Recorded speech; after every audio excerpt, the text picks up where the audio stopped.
En nuestra búsqueda constante de inspiración y sabiduría, a menudo miramos hacia el pasado para encontrar mentes brillantes que han moldeado el curso de la historia. Hoy les platicaré de la vida de una de esas figuras legendarias, un hombre cuya genialidad trasciende el tiempo y el espacio. Les invito a viajar conmigo a través de los siglos para descubrir a un ícono del Renacimiento. Yo soy Leonardo da Vinci y esta es mi historia. En mis últimos días me encuentro en este rincón sereno de Francia, reflexionando sobre el camino que he recorrido. Las paredes de mi estudio están adornadas con esbozos y diagramas, cada uno un eco de un pensamiento o un sueño pasado. Aún hay enigmas en mi mente, preguntas que nunca respondí. ¿Fue mi búsqueda del conocimiento una huida o el destino de un alma inquieta? Desde niño, en Vinci, me maravillaba con el mundo que me rodeaba. Las formas de las nubes, el vuelo de un pájaro, el mecanismo de una hoja al caer, todo era un misterio fascinante. Esta curiosidad me llevó por un camino de descubrimiento interminable. En cada trazo de pincel, en cada estudio anatómico, en cada invento, buscaba respuestas. Pero, ¿qué buscaba realmente? ¿Era la verdad lo que anhelaba o simplemente el acto de buscarla? Cada respuesta abría puertas a nuevas preguntas y cada hallazgo me hacía sentir más cercano y a la vez más lejano de la comprensión total. Ahora, al final de mis días, sigo contemplando esas mismas preguntas. Mis obras, mis descubrimientos, ¿fueron acaso un camino hacia el conocimiento o la huella de una búsqueda sin fin? En la quietud de mi estudio, rodeado de mis creaciones, siento una mezcla de satisfacción y de inquietud perpetua. Quizás en ese balance reside la esencia de mi vida, una constante lucha entre la luz del conocimiento y la sombra de lo desconocido. Nací en Vinci, un pequeño pueblo de Toscana, el 15 de abril de 1452, hijo de Ser Piero, un notario respetado, y Caterina, una campesina de origen humilde. Mi nacimiento fue el inicio de una vida marcada por contrastes. Vinci, con sus calles angostas y casas de piedra, era un mundo en miniatura, un escenario pintoresco donde cada habitante tenía su lugar en el tejido de la comunidad. Desde temprana edad, me sentí cautivado por los misterios del mundo que me rodeaba. Las estaciones cambiando, los patrones de las estrellas y la variedad infinita de la naturaleza en nuestro entorno rural eran fuentes constantes de asombro y preguntas. ¿Cómo un niño como yo, nacido fuera del matrimonio tradicional, podría aspirar a entender tales maravillas? Mi padre, aunque distante en algunos aspectos, reconoció mi inclinación hacia el arte y la observación. A pesar de las restricciones sociales de la época, me brindó su apoyo, algo que siempre le agradecí. Mi madre, Caterina, con su sabiduría simple pero profunda, me enseñó a ver la belleza en lo cotidiano. Fue ella quien me mostró cómo observar el mundo, con una mezcla de curiosidad y reverencia. Crecí soñando con alcanzar lo inalcanzable, con un deseo insaciable de aprender y explorar. Los cielos estrellados sobre Vinci me susurraban historias de universos lejanos, encendiendo en mi corazón el anhelo de descubrir y crear. En esos años formativos, en ese pequeño rincón de Italia, se forjó el fundamento de quién sería, no solo como artista y científico, sino como un eterno buscador de verdades. Mi entrada en el taller de Andrea del Verrocchio, en Florencia, fue el verdadero comienzo de mi educación artística y técnica. Era un joven ansioso y lleno de ideas cuando crucé las puertas de ese renombrado taller, un lugar donde se respiraba arte en cada rincón. Allí, rodeado de pinceles, pigmentos, martilos y cinceles, sentí que había encontrado mi verdadero hogar. Verrocchio, más que un maestro, fue un mentor y un guía. Bajo su atenta mirada, mi talento, aún crudo y sin pulir, comenzó a tomar forma. Aprendí no solo las técnicas del arte, sino también la importancia del detalle, de la observación y del trabajo meticuloso. Cada día en el taller era una nueva oportunidad para explorar y perfeccionar mis habilidades. Recuerdo con especial cariño mi primera obra significativa, aún considerándola imperfecta hoy en día. Era el reflejo de todo lo que había aprendido y al mismo tiempo una promesa de lo que estaba por venir. En aquel taller no solo se moldeaba mi habilidad como artista, sino también mi visión del mundo y mi comprensión de la belleza y la ciencia. Ese periodo en el taller de Verrocchio fue fundamental. Allí no solo crecí como artista, sino también como persona. Cada desafío, cada tarea, cada obra terminada era un paso más en mi camino hacia lo que eventualmente me convertiría. Un artista que no conocía fronteras entre la pintura, la escultura, la ingeniería y la ciencia.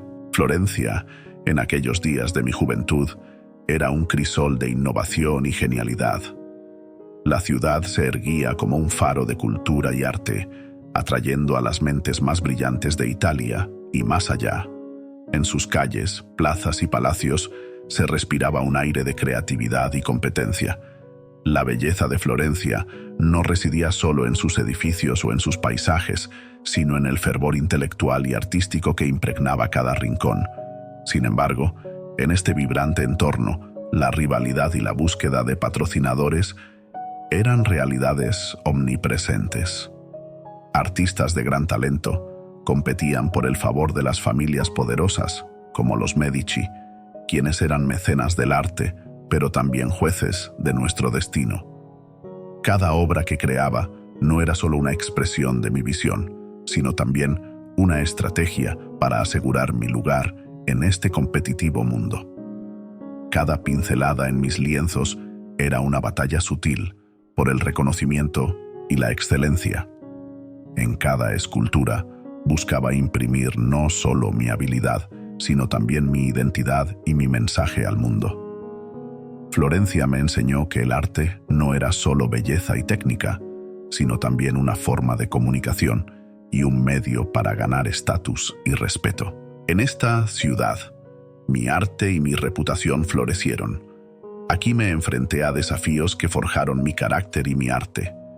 En Florencia, aprendí no solo a perfeccionar mi técnica, sino también a navegar las complejidades de un mundo donde el arte era un reflejo del poder y la política. Mi llegada a Milán marcó una nueva fase en mi vida y mi carrera. Bajo el mecenazgo de Ludovico Sforza, conocido como El Moro, entré en un mundo donde el arte se entrelazaba con la política y el poder. Milán, una ciudad de imponente arquitectura y complejas intrigas cortesanas, ofrecía un escenario distinto al de Florencia, más grandioso y desafiante. Fue aquí, en este núcleo de poder y prestigio, donde me enfrenté a uno de mis mayores retos como artista, la creación de La Última Cena. Esta obra, encargada para decorar el refectorio del convento de Santa María delle Grazie, no era solo un encargo más, era una oportunidad para explorar las profundidades de la expresión humana y la complejidad de las emociones. Cada figura en La Última Cena fue meticulosamente diseñada para reflejar un aspecto de la humanidad y sus conflictos internos.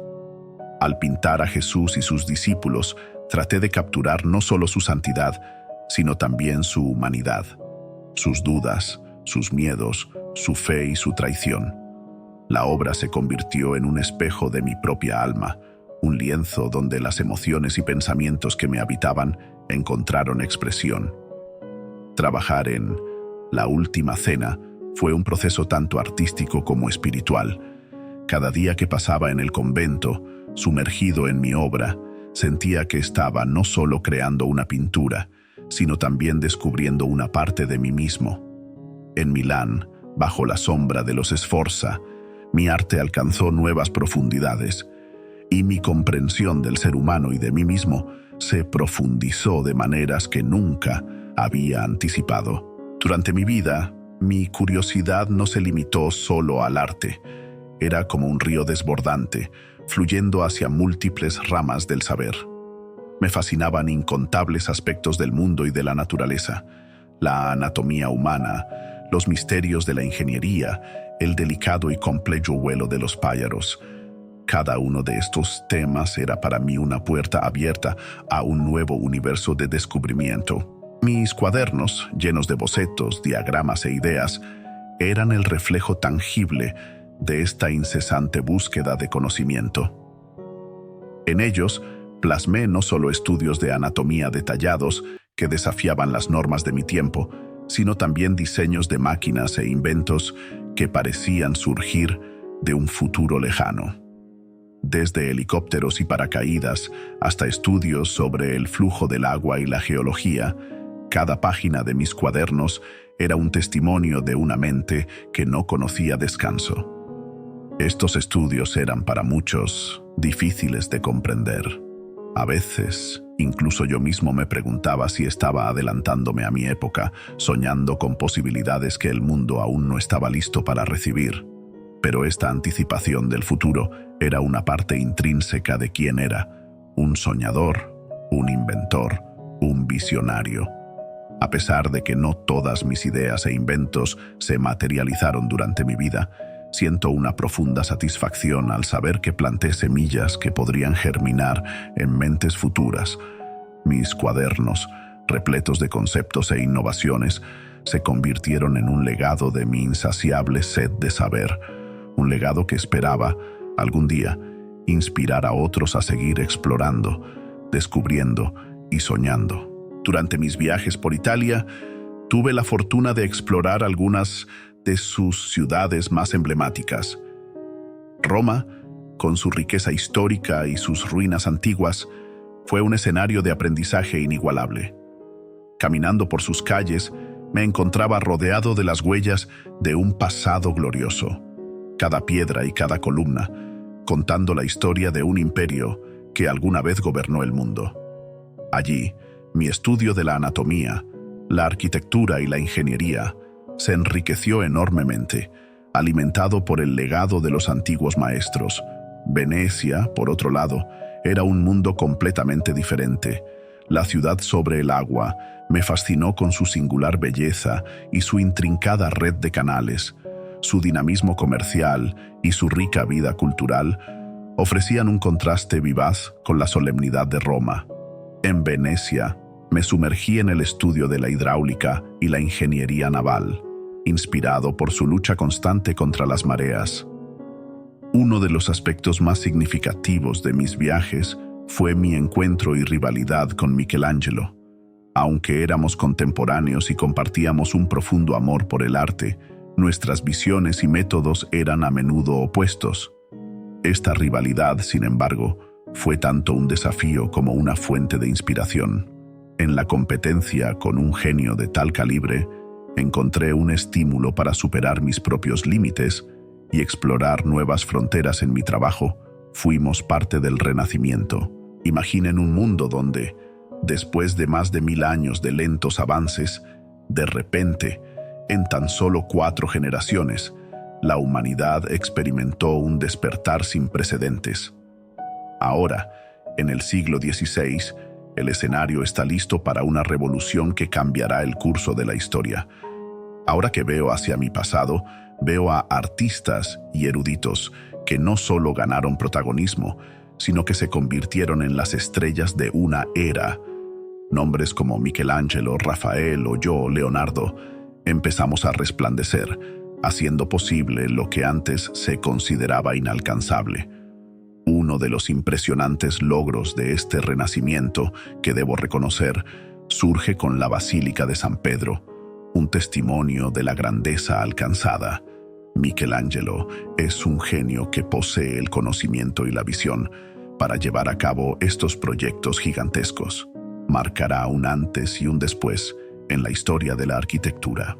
Como si un turbo motriz acelerara la revolución de la ciencia, ahora veo que el renacimiento de mi época desató una ola de innovaciones.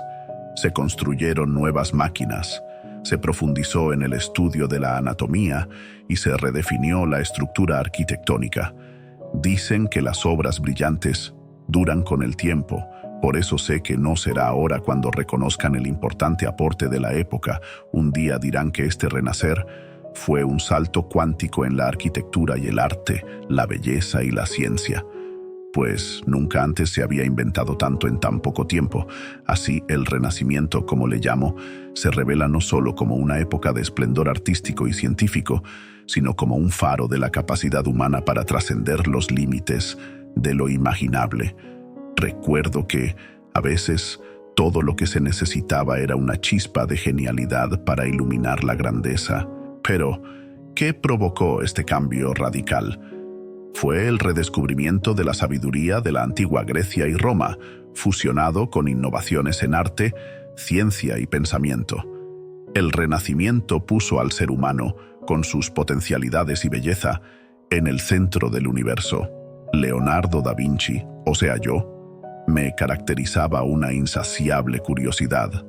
Puedo decir que exploré desde la anatomía humana hasta la ingeniería de máquinas voladoras. ¿Sabían que incluso esbocé un robot y estudié el vuelo de los pájaros para diseñar mis inventos de aviación? En cada ciudad que visitaba, dejaba una huella de mi paso, obras de arte, estudios e ideas que reflejaban mi insaciable sed de conocimiento. Estos lugares no solo enriquecieron mi experiencia y mi obra, sino que también me dieron la oportunidad de dejar un legado tangible en cada rincón de Italia que tuve el privilegio de explorar. Hace ya algunos años me encontraba inmerso en el proceso de creación de la Mona Lisa. Fue en el año 1503, en Florencia, Italia, cuando decidí comenzar este retrato de Lisa Gherardini, la esposa de Francesco del Giocondo. Recuerdo con ardor aquellos días en los que me sentía completamente absorto en mi trabajo, obsesionado por capturar la esencia de su sonrisa enigmática. Mi estudio estaba iluminado por la suave luz del atardecer, que bañaba la habitación y realzaba los matices de los colores que estaba utilizando. Me sentía inspirado y apasionado por cada pincelada que daba vida al retrato. La Mona Lisa era un desafío constante, una búsqueda incansable de la perfección, y eso me llenaba de emoción y determinación. En cada trazo, en cada mirada furtiva que intercambiaba con aquel retrato, me sumergía en un mundo de misterio y belleza. Aquellos momentos en mi estudio fueron cruciales para dar vida a una de las obras maestras más icónicas de la historia del arte. La Mona Lisa se convirtió en un reflejo de mis emociones y pensamientos en aquellos días, un testamento de mi pasión y compromiso con la creación artística. A lo largo de los años, nunca consideré que la Mona Lisa estuviera realmente terminada. La llevé conmigo a través de diferentes etapas de mi vida, continuando mi trabajo en ella hasta mis últimos días. Era un testamento en constante evolución de mi amor por el arte y mi búsqueda de la perfección. Su enigma y su belleza siguen siendo un tributo a la creatividad inagotable del ser humano. En los últimos años de mi vida, encontré refugio y aprecio en Francia, bajo el amparo del rey Francisco I. Este monarca, conocedor y admirador del arte, me ofreció no solo su mecenazgo, sino también su amistad. En la corte francesa, rodeado de una nueva ola de pensadores y artistas, tuve tiempo para reflexionar sobre los caminos que había recorrido.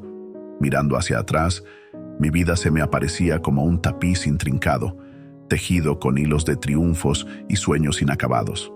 Cada éxito, cada descubrimiento, cada obra de arte formaba parte de este complejo diseño. Sin embargo, también había hilos sueltos, proyectos no realizados y preguntas sin respuesta que flotaban en mi mente, recordándome que incluso una vida dedicada incansablemente a la búsqueda del conocimiento y la belleza tiene sus límites. En Francia, en ese capítulo final, hallé un espacio para la contemplación y el trabajo tranquilo. Aunque mi cuerpo comenzaba a mostrar el peso de los años, mi mente seguía activa, siempre explorando, siempre soñando. En este periodo, creé algunas de mis últimas obras que, aunque marcadas por la melancolía del ocaso, aún destilaban la esencia de mi pasión y curiosidad. Reflexionando sobre lo alcanzado y lo no realizado, sentía tanto satisfacción como un leve matiz de tristeza. Pero más allá de cualquier remordimiento o nostalgia, lo que predominaba era la gratitud por una vida plena, una vida dedicada a la incansable búsqueda de la belleza, la verdad y el conocimiento. En esos últimos días en Francia, bajo la luz suave del ocaso, cerré los ojos sabiendo que había vivido no solo para mí, sino para el arte y la ciencia, dejando un legado que esperaba sobreviviría a la prueba del tiempo. En el año de 1519, en la pequeña ciudad de Amboise, mi viaje terrenal llegó a su fin. Rodeado de la serenidad de los paisajes franceses y el afectuoso respeto del rey Francisco I, sentí que mi tiempo en este mundo se desvanecía como la última luz del atardecer. A pesar de que mi vida se apagaba, sabía que mis pensamientos y obras continuarían su propio viaje, hablando a través de los siglos, trascendiendo el tiempo y el espacio. Mi legado, tal como lo veía en esos últimos momentos, era un mosaico de logros artísticos, descubrimientos científicos y una incansable búsqueda de conocimiento y verdad. ¿Qué quedará de mí?, me preguntaba. ¿Serán mis pinturas, admiradas por su técnica y belleza? ¿Mis detallados estudios anatómicos que desafiaron los límites del conocimiento de mi época? ¿O quizás mis inventos y diseños que soñaban con un futuro más allá de mi tiempo? Reflexionando en la quietud de mi habitación en Amboise, llegué a comprender que mi verdadero legado no se encontraba solo en las obras tangibles que dejaba atrás, sino en el espíritu de curiosidad y la pasión por el aprendizaje que intenté impartir a través de mi vida y trabajo.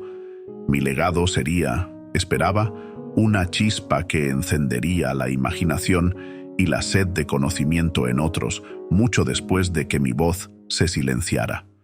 En esos últimos días, miré hacia atrás no con tristeza, sino con una sensación de haber completado un viaje extraordinario, un viaje que fue, en su esencia, una eterna búsqueda de la verdad. Y mientras cerraba los ojos por última vez, me confortaba la idea de que esa búsqueda, a través de mis obras y descubrimientos, seguiría viva, inspirando a las futuras generaciones a mirar más allá de lo evidente, a soñar más grande y a explorar más profundamente los misterios de nuestro mundo. Mientras cierro este capítulo en mi viaje a través de mi propia vida, reflexiono sobre cómo cada persona lleva una chispa de esa misma curiosidad insaciable y potencial creativo que yo he experimentado. No soy solo un artista, un científico o un inventor. Soy un soñador que ha demostrado que los límites del conocimiento y la creatividad son tan amplios como nuestra capacidad para imaginar. Así que les pregunto, ¿qué van a explorar, a crear, a descubrir? El mundo está lleno de misterios esperando ser revelados, y ustedes podrían ser quienes descubran el próximo gran enigma de nuestro tiempo. Si mi historia te ha inspirado, te invito a darle me gusta a este video y a compartirlo con otros soñadores y buscadores de conocimiento.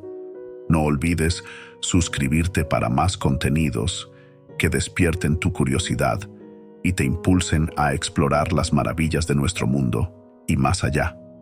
Hasta la próxima, exploradores del saber.